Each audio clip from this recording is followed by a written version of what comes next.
Shooting set ಅಲ್ಲಿ ಕೆಲವೊಂದು ಅನ್ಫಾರ್ಗೆಟೇಬಲ್ moments ಇರುತ್ತೆ ಅಂಡ್ ಕೆಲವೊಂದು ಅದು ಲೈಫ್ ಟೈಮ್ ಎಕ್ಸ್ಪೀರಿಯನ್ಸ್ ಅಂತ ಹೇಳ್ತೀವಿ. ಸೊ ಆತರ ಏನಾದ್ರು ಆಗಿದೆ ಡೆವಿಲ್ ಸೆಟ್ ಅಲ್ಲಿ ನಿಮ್ಗೆ? Okay, every moment was like that sir ಜೊತೆ. ಅಂಡ್ ನಾನು ಹೇಳಬೇಕಾದಂತ ವಿಷಯ, ಥೈಲ್ಯಾಂಡ್ ಅಲ್ಲಿ ಶೂಟಿಂಗ್ ಮಾಡ್ತಿದ್ದಾಗ ಓಕೆ, ಸೊ ನಮ್ಮನ್ನೆಲ್ಲರೂ ಊಟಕ್ಕೆ ಕರ್ಕೊಂಡು ಹೋಗಿರೋರು ಒಂದ್ ನೈಟ್ ಊಟಕ್ಕೆ ಅಂತ. ಇಡೀ ಪ್ರೊಡ್ಯೂಸರ್ ನಾವು ಎಲ್ಲಾ ಜೊತೆಗೆ ಊಟಕ್ಕೆ ಹೋಗಿದೀವಿ. ಎಲ್ಲಾ ಐಟಮ್ಸ್ ಆರ್ಡರ್ ಮಾಡಿದ್ದಾರೆ ಅಲ್ಲಿರೋದು. ಪ್ರತಿಯೊಂದು ಹೊಸ ಹೊಸ ಐಟಮ್ಸ್ ಎಲ್ಲಾ ಕುತ್ಕೊಂಡು ಆರ್ಡರ್ ಮಾಡಿದ್ದಾರೆ. ಪಾಪ ನಮ್ಮನ್ನೆಲ್ಲ ಹೊಟ್ಟೆ ತುಂಬಾ ತಿನ್ಸೋರು ಅವ್ರು.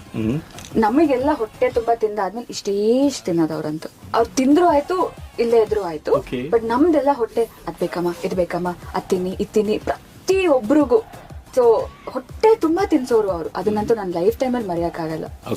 ಏನ್ ಬೇಕು ಅದು ತಂದಿಟ್ಟು ತಿನ್ಸಿ, ಪಾಪ ಅವ್ರು ಮಾತ್ರ ಇಷ್ಟು ತಿನ್ನೋರು.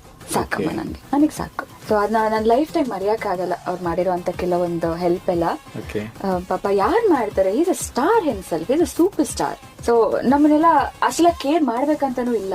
ಬಟ್ ಪ್ರತಿಯೊಂದು ಆರ್ಟಿಸ್ಟ್ನು ಅಷ್ಟು ಜಾಗೃತೆಯಿಂದ, ಅಷ್ಟು ಪ್ರೀತಿಯಿಂದ ನೋಡ್ಕೊಡೋರು. ಸೊ ಅದು ಇದೇ ಅವರ ವ್ಯಕ್ತಿತ್ವನ ಡಿಫೈನ್ ಖಂಡಿತವಾಗ್ಲೂ ಮೆಚ್ಚಬೇಕಾದಂತ ಕ್ಯಾರೆಕ್ಟರ್ ಅವ್ರದ್ದು. ಅವರು amazing human, one of the best souls. ನನ್ನ ಲೈಫಲ್ಲಿ ನಾನು ಯಾರನ್ನೂ ಆತರ ಮೀಟ್ ಮಾಡಿಲ್ಲ.